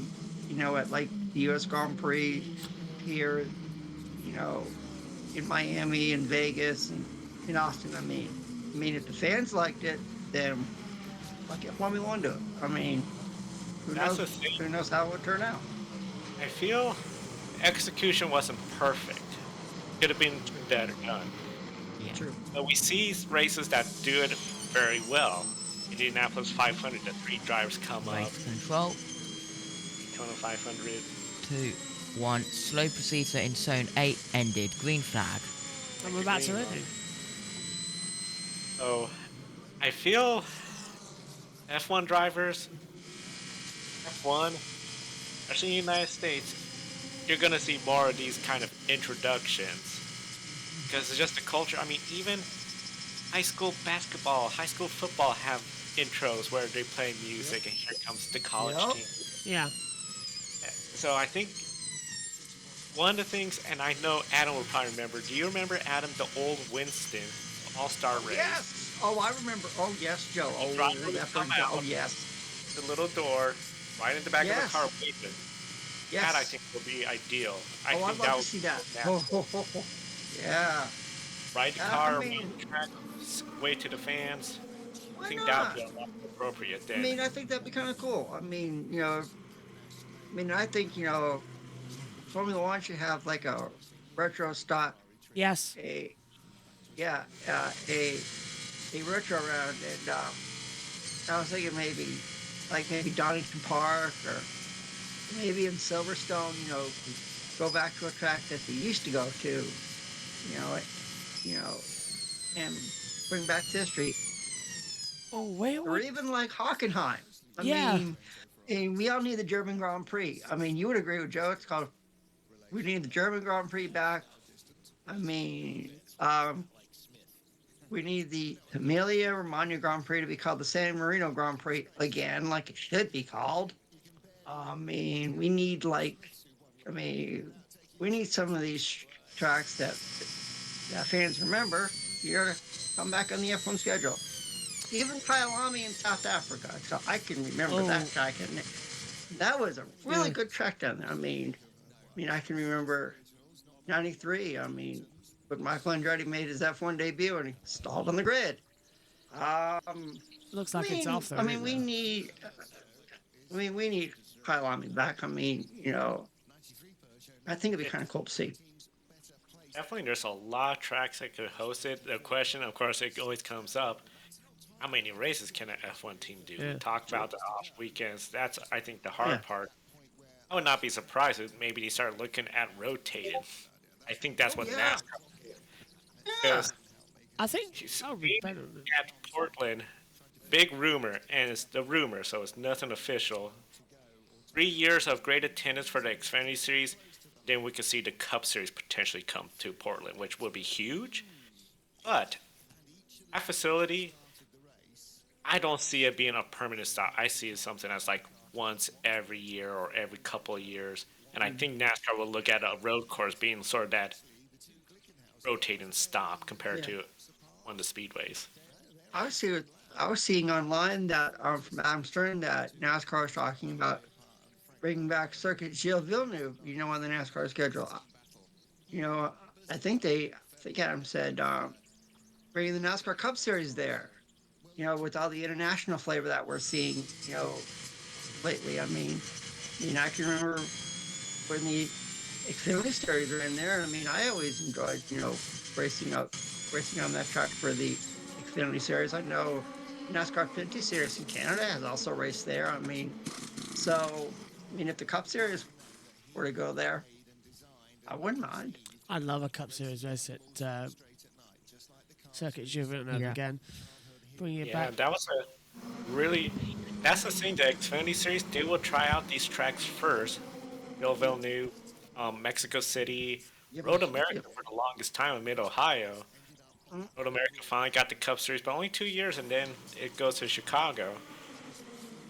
What's going to happen with Chicago? Street courses are so hard because it's not a private track. Dealing with elected officials. Elected officials change, so could this attitude of the city from we want this race to we don't really care about having this race. I think so. The big thing I think with what's going to happen with the Chicago street race is it's getting really hard to think. It's past 2 a.m. so this is where I start flagging until the sun comes up. What is really going to be struggling, I think, with the Chicago street race for NASCAR is the fact is that they've never done it ever before. They've never won on a street course before. So it's going to be a different style of driving for them. I know we're going to see Shane Van Gisbergen coming in, and I honestly think he might win it. Not because he wins everything, it's because he's got experience in stock cars, on street circuits. Everybody else doesn't. Same as sequential gear shifting even with these cars. I mean, he has I know some folks are like, well, I'm not going to count him as a winner. I'm not going to pick him as my pick a winner. I would say that. Unless he is super fast. But I would not be shocked. Like, I would be more like Trevor Bayne winning the Daytona 500 was a big shock. Shane Van Gisbergen in Western Chicago will be less shocking at that moment, I feel, Yeah. because he has the potential to do it. Then, of course, we know was announced. I guess is what been called Project 67 with Toyota. Yeah. That's boy. I think like Matt said on Grid tonight, if you had told me 12 or 16 months ago all these drivers coming to do a NASCAR Cup car race, I would have laughed at you. Now it's like, Same here. Same here. And it was like, I mean, when I posted the question, when I posted the question, oh, when I posted the question, what other drivers from other forms of motorsports do you want to see? And that's actually a question that was posted to Bubba Wallace in a press conference out in Sonoma, and he said Lewis Hamilton. Lewis Hamilton. We know the swap seat he did with Tony Stewart at Watkins Glen. So, Lewis Hamilton in a NASCAR stock car, like say at the Roval or Watkins Glen. I'd be keen to see how he does. I think it'd be kind of cool and be more international publicity. Lewis Hamilton, I would say, is on my list. Sergio Perez, especially during COTA, the fans from Mexico, his fans internationally will be following Dad. How about Daniel Ricciardo, Joe? It's called. We all know the test laps he did in that Wrangler stock car. Since he won the Italian Grand Prix, and we know his car number when he raced Formula One was 3 because he loved Dale Earnhardt Sr. I would say Give him a chance. Definitely give him, especially Watkins Glen and Northeastern Market. If NASCAR goes to Montreal, the Cup Series, Daniel Ricciardo should be there because that's another F1 track where he's going to have F1 fans. In fact, we know Cassidy from CCF1, Ricardo fan, based in Montreal. She would love that too. Oh yeah. Oh yeah. That's true. That is true. I would say those three from F1, World Rally, Sebastian Ogier. Come on, you have to come to do a NASCAR. Colin Rovanpera. I would like to see Colin Rovanpera. He might be able to more likely because of his connection with Toyota Gazoo Racing. Same with Sebastian Ogier. I think that would be really great to see him. And yeah, the potential of having more drivers. I would not be surprised if we see.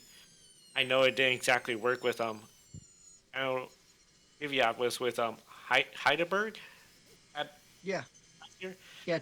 That didn't work out. Team Hesselberg. Hesselberg, that was it. So, but if there was you could see another driver, I think, for Formula 2 or Formula 3. It's like, okay, F1 ladder system may not be exactly doing the best thing. I could get a one-off with a Rick Ware Racing or somebody and a road course. That's a good payday. So. Just want to say quickly to Synthol, he says, just playing, chilling with some friends with Minecraft on my laptop, baseball on my TV, and 24 hours on my iPad, and now you guys on my phone. You've got loads of technology there. Just a short check. I don't know how long my friends want to stay in the call. After that, I'll try and stay in the chat. I hope I didn't miss a message that you want to be joined. No worries. You join tomorrow. Get some sleep. I hope I didn't miss a message. Oh, I've read that. Well, I'll see you in a bit. I hope you guys are surviving. We are surviving. But he was in the other chat. He was in JB Motorsports, which has got the 24 hours on a 2-hour delay. So anybody who missed it can watch the 2 hours beforehand, which is, according to Josh Tews in the pit lane, they're doing quite well, aren't they, surprisingly? So that's quite good. They are working incredibly well. They won't keep us down. Each 2 hour, every single new 2 hour which is going up currently is performing better than the last one that was uploaded. So like 7 to 8's doing better than 5 to 6. Wow, brilliant. 5 to 6 is doing better than 3 to 4. Do you know, etc. Dawn and May block us doing lives on the main channel, but we'll find a way around to get it, and it's still doing good, so brilliant news. Yep. Reminder, MotoGP is on Twitch for the Grand Prix. The top 2 are in. Oh, yes. Cadillac take the lead then. Number 2, Cadillac hits the front as Number 8 Toyota comes in, as well as number 51 Ferrari, of course. Isn't it amazing that we saw they're wiping down the headlights? You would think there would be like tear-offs or Yeah. something for headlights rather than okay, let's just have two guys. Granted, pit stops are generally slower, I guess. It makes more sense to do it. If this is F1 with the no refueling, then yeah, that would be it. I'd love to see an F1 car with lights. That'd be so fun. Although, as Tom would point out, it would just be an LMP1. True. Pretty much. Yeah. Just seeing the cars, the headlights, and everything, it's just amazing. This has really pushed the technology that we see in our regular cars with. Yeah. I mean, the LED headlights, especially the tail lights, they're so thin. It's really spectacular how that has really come together. For now, you're seeing it in the street cars, these thinner lights. I know some people don't like it, especially on the pickup trucks. I personally like the bigger pickup trucks with the bigger headlights, the big chrome grille, but that's just me. Folks like these smaller headlights and more color, I'll go for it. So. I'm going to have by the way, Joe, my pick a winner for the MotoGP race tomorrow is Pecco Bagnaia, and for the NASCAR Cup Series race, I'm going with Ross Chastain. So, if you want to add that to my pick a winners, there you go. Sounds good. I think it's going to be really exciting. I got to check to see who's left for the Le Mans pick a winner because. Did you have a pick a winner for Le Mans, Josh? I thought the Ferrari.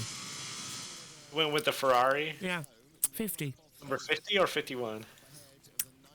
I went with the pole sitter 50. And Pole-sitter. lost that badly, didn't I?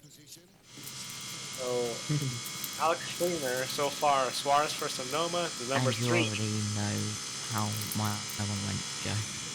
Yep. I'll do my NASCAR one after Le Mans. So the leader, Alex Springer, has not gotten anyone correct. He may have gotten the sprint race correct if he did a double Pecco Bagnaia and goes with Chase Elliott. I think he did, Joe. Yeah. Then Matt went with MotoGP, but he has the number 6 Porsche still in it. Quite a lot of folks went with the number 7 Toyota, which is now out. And then I went with the number 8 Toyota on TikTok. Then checking at Bro, he also went with the number 8 Toyota and Bagnaia for both, so he's scoring some points. So. I suppose if I'm made to choose for MotoGP, despite the fact that I am not in the best of positions with the owners at the moment, the St. Dawners, who have unlawfully blocked my ability to live stream because apparently I used footage even though it's my face and voice. Oh God, I hate them so much. I really do. It's 2 a.m. It's nothing good ever happens at 2 a.m. This is 2 a.m. Josh Rance. I will go for Bagnaia to win tomorrow. I don't think Alex or Mark will do it. Mark dropped back and Alex crashed down. What do you think's worse, Josh? Your strike for no reason, or my GTO Mega Chair getting returned to the depot when it was literally around the back of our house, when it was 20 degrees, bright sunshine, no clouds in the sky, and it was returned to the depot for adverse weather conditions. I think both are prime yes, examples. Adam and Joe, that did happen. Yeah, I think both are prime examples of humanity being a bit too stupid for its own worth. Adverse weather not conditions looking. on Wednesday. Yeah. Josh, what adverse weather conditions? There was nothing. It was sunshine. It was the hottest day of the year so far in the UK. If I was, because we're in a townhouse, so if I was on the top floor and looked out, I would have probably been able to see the van. That's true, yeah. I've just realised how... And then they just didn't bother turning up on Thursday, so my dad this morning had to do well, not this morning, yesterday. Last night, yeah. You know what I mean. I know, I was there. An 80-mile round trip just to get this chair. 80? For Le Mans. Yes, God. 8-0. Wow. Wow. We've had a battle with this chair, but now I can say in apostrophe, good night, and lay back and go to sleep. Not really. I'll tell you one thing. My brain. I've eaten a glucose bar, which rhymes with a planet in the solar system. But actually, it's two because it's a Mars and then it's Titan, which is one of the moons, isn't it? Of Mars, which is clever. You just said the names. Yeah, Wow. but it's Mars and Titan, so that's two brands. I think we're clear on the copyright details there. But I think isn't Titan one of the moons of Jupiter or something, or Mars? It's something clever, isn't it? Trying to I remember. know I like space, but I don't know. I'm gonna ask my watch. I remember ours is Greek mythology. Yeah. I remember. Greek. I know a couple of people, me and Josh included, at JP Motorsports, are maybe a little bit rocket nerds. I'm definitely the biggest rocket nerd in the JP Motorsports group. Yes, but But you're looking at two people who live in the country where rockets literally go to space. that is true. True. And Adam is in North Carolina, which if they're going up the coast, not down the coast, and if it's clear, you have a good chance of seeing them, of Do you course. know? Joe in Portland has Vandenberg down on the west coast. Do you know how much? Adam has Kennedy. Do you know how bad my brain is right now? My brain is so smashed with non-sleep. I honestly sat here thinking, oh, so where's Joe then in America? Knowing that he's in Portland. I honestly thought to myself, where's Joe then? There's two Portlands, Portland, Maine on the East Coast, and Portland. Yeah, I'll be going there in September. Again. Yep. Bowling, right? Yep. That's right, Joe. I'll be going. Yep. It's called, yes, it's called, the Portland Headlight is one of the nicest lighthouses I've ever been to. So, It is quite funny. Looks But, like the Cadillac's pitting. Yep. Driver's now. 5 seconds added to the next pit stop of car 8. Oh, that's the for leader. Pit stop infringement. Joe's frozen. Oh no. That's gonna. Oh. Yeah. Okay. So This is Toyota. quite funny, Adam. Yes. The city that I live like 10-15 minutes out of, it is sistered with a city in North Carolina. Oh. Which is? Salisbury. Oh, I know Salisbury. Actually, I've been to Salisbury. Or yes, for the I've been to Salisbury, North Carolina Americans, before. Salisbury. Yeah, it's called. Well, I've been there. That's where the North Carolina Historic Train Depot is. It's called. I've gone there with my younger brother, and he loves trains. So, and Now that there's is a quite really good- funny because 30 minutes down the road in a place called Bluggershaw is very, very army based. That's where Tidworth is and all of the army stuff. They have a historic, like, where the army trains used to go. I went to a train museum once. I think it was based in Hull. I can't quite remember. It might have been Manchester. It's one of the two. Oh yeah, there's a couple in Hull. Yeah, I can't remember which one it was. It could have been somewhere else. Regarding pit stop for car 50, no further action. Oh, that's great news. It could be Gloucestershire for all I know. But there was this wonderful 1960s style British train there. It was the first. We didn't have a steam engine. It was one of the first that didn't have a steam engine. For the late 50s, early 60s. And it was a beautiful carriage. And you went in there and it smelt of the 60s. I've never experienced a smell of a decade more than that. And I know what the 60s smells like, of course, because it was the same as what my grandma's house was as well. It always smelled the same. To me, the 60s, and many people have agreed with it, the 60s always smells like you've got potatoes bubbling on the stove with peas and carrots and everything as well. And you've got that smell. And the smell I always say is like you've got a wet cat around somewhere, like you've got fish going. You know, like when you've got fish cooking. Yeah. That smell. Well, That's the smell that always goes in my head. And the have you train carriages guys- smelled well- so like it. It was brilliant. Josh, have you ever been or heard of the Folks Electric Railway in Brighton? I've never been to Brighton. Oh, maybe I have been to Brighton. I'm not sure if I've been to Brighton or not. Do you know, that's how much I've travelled in the UK. I can't remember where I've been to Brighton. Well, I know the I've... Folks Electric Railway, Yeah. which is on Brighton seafront, is the world's oldest electric railway that is still operational. I know I've jumped on Shakespeare's bed and nearly broke it.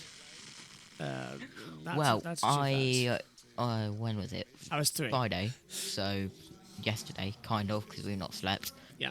I went on HMS Warrior. Oh, that's a replay of the number 94. But yeah, I went on HMS Warrior. I went on the Victory. Oh. I went on M33, which is one of 2 Navy ships that have survived World War One, and and the only ship that had survived, like something like the Gallipoli or something like that. I seem to remember. 94 is back on track, it looks like. Oh, Yeah. brilliant. I They'll see. show it again. Now they're showing the crew, but There it is. There it is. Leave the track. Yeah. But yeah, if you can ever get down to Portsmouth and the historic dockyard, not the Portsmouth in America, you two. I know where Portsmouth, New Hampshire is. I've gone there when I was a real little kid. So You guys should come do Silverstone. That'd be something. Come do Silverstone. Yeah.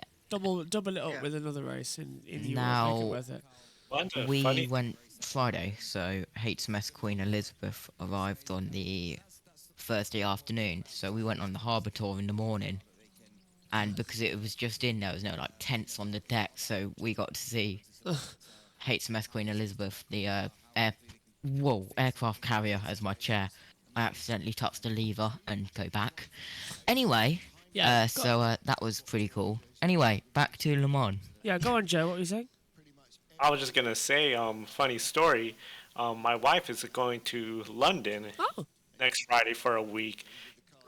She's going there with her mom. The original plan was she'll be there, then she'll come back for Formula E, and that's why I was thinking, oh, if you make it down 1 week, it'll be funny because you're coming to Portland for a week.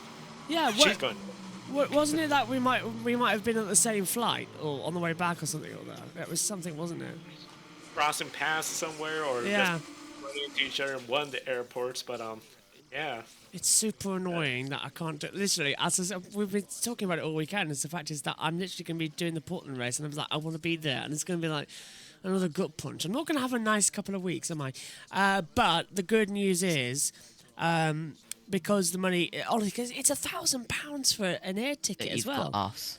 Yes, but that's good. But no, we are already saving and making sure that next year it is on the list. And even if it's not Formula E, then IndyCar stays. Yeah. Can we do that? IndyCar, I believe they got 2 more years in their deal. Yeah. I don't see why they wouldn't renew it because of the market. I was just looking at the Formula E tickets. It looks like the campground is pretty good, and it hit me. This is the first time we're going to have a campground for a Formula E race because they've been all street courses. That's right. That's right, Joe. Wow. Wow. Yeah. So I know, unfortunately, they didn't have any kind of pass where you camp for the NASCAR race. You could just stay the month and, watch Formula E. But I'll be pretty excited. You're going to have folks tailgating for a Formula E race. Portland is just going to be, it's going to be really interesting if they change the track at all. From the map, it doesn't look like they will. No, that's sad, isn't it?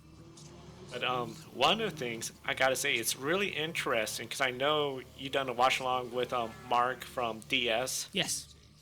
And Formula E used to have their own little watch along.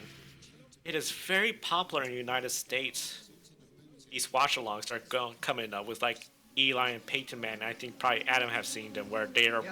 Yep. watching this And game, actually, Joe, there for the Canadian Grand Prix and the remaining U.S. Grand Prix, they're going to be doing an alternate watch along on ESPN2 with Daniel Ricciardo and Will or not actually. Um, so I mean, Daniel Ricciardo's going to be on site in Montreal. Will or not's going to be on location somewhere, and I can't wait to see who they get for Yes. I mean, when I heard that, I was like, wow. That's the thing. I was gonna say with, as Adam said, Daniel Carr's gonna be at the track while you having this watch along, and it's like, well, we've done this before in Portland with the IndyCar race 2 years, and I think the way the market is with younger fans, you may not want just a stream from F1 or the NFL or Dorna particularly. So I think it's just sort of a foolish move to be like, oh hey, there's watch-alongs, we don't welcome them, when it's like, hey, there's a watch-along going on, you got someone on the track, no harm, because we know some series are particularly really picky on journalists showing any live video of a race. Did I say that? Matter the circumstances. Yeah, Dorna. Yes, Dawn on. Well, we are 14 minutes and 19 seconds away from halfway. 12 hours gone. 12 hours to go. God. And there is the number 24, Hendrick Motorsports of Rockefeller in. I am going to let you guys talk amongst yourselves without being interrupted by me for the next 5 minutes. You've got work to do, haven't you? Prepping things. In 14 minutes, yes. So Mark, I gotta say, Adam, the NASCAR team, they've been making this look easy for a first year in the 24 Le Mans. Yeah. Now I was thinking, Joe, next year, Garage 56 at the 24 Hours of Daytona. I mean, we've seen other NASCAR drivers, compete there in the past. I mean, if it's Hendrick Motorsports, give Kyle Larson a shot, William Byron, or even find a way to put Jeff Gordon in there. I mean, there's nothing else to do, at Daytona. That's the thing. They put so much time and effort in this car. Are we really just gonna say it's one and done? I just can't picture that. You're like, nah. But it has me thinking, because we've heard people talk about this idea, the idea of a NASCAR endurance race.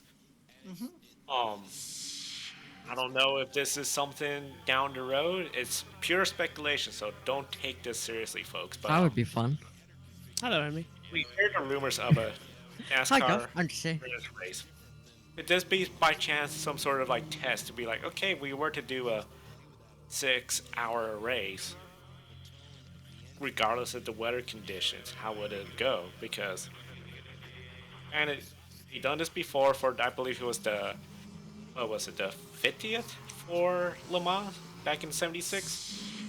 I think I'm Doing it for the 100, so it could be a one and done. But I just feel like they put in a lot of effort, taking this very seriously. They're not just, oh, we were here for a good time and oops, we crashed out. They've been on it. I mean, they were really just making this look easy, but we know they've been working really hard to get to the position they are. So I think it's been one of the most successful entries, isn't it, for the innovative car? Because usually, like the Nissan, did one lap with 3 wheels, that was it. And it's like they've actually gone for it and said, no, we'll do the whole 24 hours.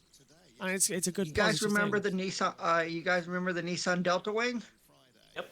Yeah, I remember the Delta Wing.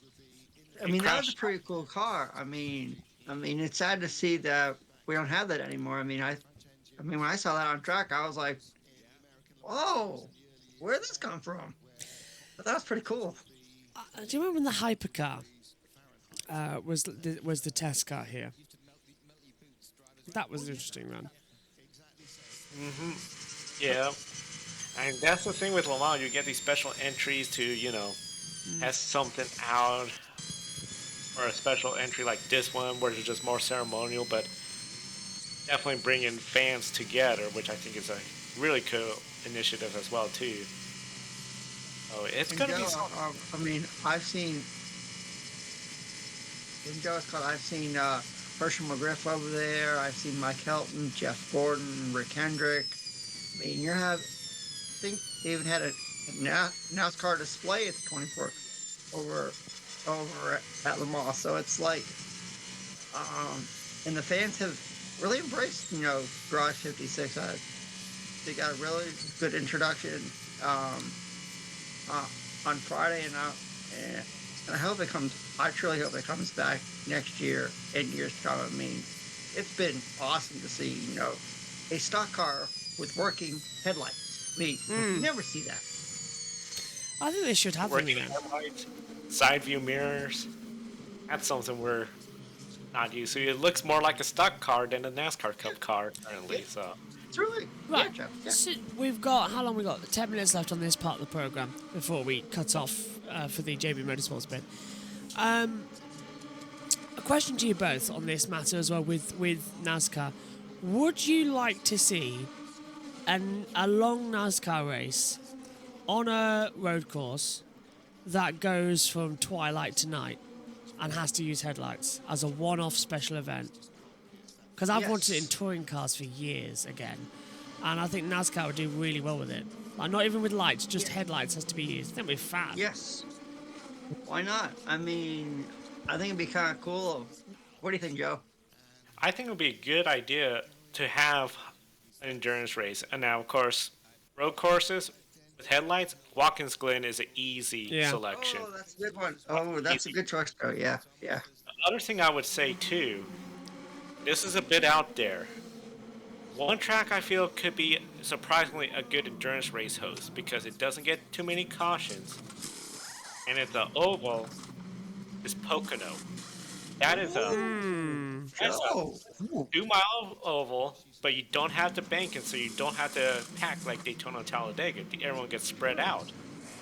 So people have said, "Oh, this is a boring race because we don't get tons of cautions regularly, and they're now down to one race." Well, let's make it an endurance race where it's about the strategy. And honestly, you take away the stage breaks from Pocono, it will work You've got better. a good one, yeah. Oh, yeah. I mean, Sonoma, no stage breaks in the road courses this year. Pocono is such a big track. You could pit right before the stage break, before fresh tires, just like you can. It ruins this. Coca-Cola 600 ruins the strategy too, because they have 4 equal stages. It's like, get rid of the first stage. I think you'll have a better race on hand. Yeah. Just get rid of the stages and then we'll be fine. Oh, yeah. And Joe, we all know what Ben Schneider thinks about the stages. We don't have to go into detail. We don't. That was the thing that surprised me with the All-Star race was when Kyle Larson just put an old school, short track clinic in Wilkesboro. People, there were no cautions. There were no. What happened to we don't want stage breaks? We gave you an All-Star race. With no stage breaks, yeah. And we brought back the track. Sorry, Beth has found us on the second channel. Hello, Beth. Let me add you to a modded team straight away. Josh. There you go, Beth. Added you as a mod already. Hello, Beth. Lovely to see you've made it over here. We got done by Dorna for a little bit. For no reason at all. You know how most people are reminded how old they are by certain things? Yeah. I've just been reminded of how young I am. Right. You know how on glasses it has like the mark of what year they were made in? Where? On like the pint glasses and stuff like that. Oh, the pint glasses. I was looking at my glasses. No, like drinking glasses. Yes. For like normal glasses.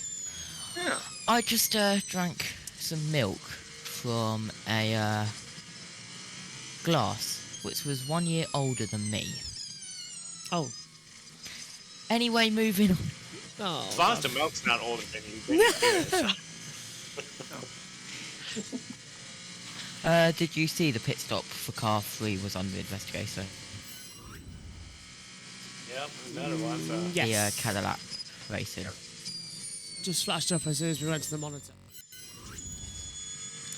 Hello, Beth. Nice to see you. That you managed to find world number 2, not number 1. We can't live stream at the moment. We are Yeah, well, technically we're just doing it 2 hours delayed. nearly halfway. Yeah. I Which love means massive celebrations of me going back to work. Yeah, halfway there nearly. Time to go through the night. Are we living on a prayer? Yeah, we're living on prayer. Oh, Yep. do you know? I don't want to do the MotoGP race. I really don't. Poor It's- Josh. oh. Oh my goodness, Omi is still awake. I am. Well, I don't have a club about NASCAR, so I really should not be commenting on anything. So that's why I've just decided to move the mic away and just stay quiet. Oh, okay. Is it time for a brilliant Omi? Keep your mic close to you so we can hear you. Ha ha ha. Okay. Who thought 24-hour races were a good idea? Me. Me. I mean, limited there's, number. I mean, there's not really been anything in this part, has there? No. In the night, really, in the night shift. I'm an old man now. I can't do these. I'm an old man with a terrible sleeping schedule and sleep paralysis. It's not really a great idea to sit me in front of a conference Also, call. when I was away, I had like a little bit of a drinks refill. Got something which has confirmed that I am very British. Jammy Dodger, tea. A cup of tea at 2 to 3 in the morning. Yeah, my nan used to do that. I would love. Unfortunately, NASCAR is under course and with 17 laps to go, by the way. oh right. Unfortunately, no one's got me my little kettle this year, so I can't make myself cups of tea. Oh, bummer. Oh man. And not even no Poor milk was brought. Josh. Yeah, well, no milk was brought for me either. It's like if we've done this year on a stew stream project. I mean, I like my little cups of tea with my little things, and also I got bought pot noodles and things like that to be brought in. So, no pot noodles were brought How into can the you do Scottish pot box. noodles with without hot water? Exactly. The kettle wasn't brought in. No water was brought in. The 2 pot noodles that I requested for the night stint to keep me going have not been brought in. I'm sacking the help, honestly. Pros of having like 2-litre plastic bottles, like from like, Yeah. your favourite, our commentator's favourite drink starts with V, ends Vimto. with Imto. Yeah. Yeah. Pros of having 2-litre bottles of that. So you can fill them up with cold water, bring them up here, and bring like orange squash up here, and then bring another water bottle up here, and you can just make squash without having to leave here. We've got a Do you giant have any fly. of those who's chicken sitting stock in the- cubes yet? No, we haven't got any. I've got no hot water. True. There's an annoying fly somewhere. Oh dear, do I need to get the World War III clip up with the fly? It's just landing all over Please my... tell me you two have seen that, Joe and Adam. Yeah. I've seen it. I know what When you're talking about. Josh was throwing his shoe around the commentary box trying to get rid of this fly. That was the Japanese Grand Prix, wasn't it? And Joe, I bet you remember when Josh was outside and that bee or wasp attacked him. Yeah. I remember that. What a bad idea that was. I thought, oh, it's a lovely sunny day outside and it's so hot in the commentary box. I'll do the grid show outside. It'll only be 20 minutes. An hour later, I'm sat up there with an umbrella getting electrocuted because it started raining and I'm getting attacked by flies huddling under an umbrella. What a bad idea that was. The outdoors, that's a wild card because I thought about, especially in the Portland race weekends, maybe try to be live outside, but I mean, internet connectivity issues. It's easier to do in the media center. This year we couldn't be live in the media center for Grid Live pre-race just because we had a tight schedule of practice and then qualifying. It's like we would be on the air for something else when we should be covering practice, so we'll just record a quick video as soon as we arrive at the track for everybody. But Beth outside is saying, go on, Joe. I was just saying outside is just a crazy element when it comes to live streaming, and Yeah. indoors you can control it all. So Jess says, by the way, rookie question, what does P/A mean in the LMP2 class? Pro and Personal amateur. assistant. No, it's a pro and amateur class, but we are coming up on halfway there in this 24 hours of Le Mans. So we're going to go slightly over what we usually do, just so that we can have the halfway moment live on our segment of the channels here. So 30 seconds until we are halfway into the 2023 91st running of the Le Mans 24-hour race as well. So this is always the big bit where everybody goes, right, we're halfway done, got to go again, got to keep pushing, got to keep attacking. And in 10 seconds time, 9, 8, 7, 6, 5, 4, 3, 2, 1.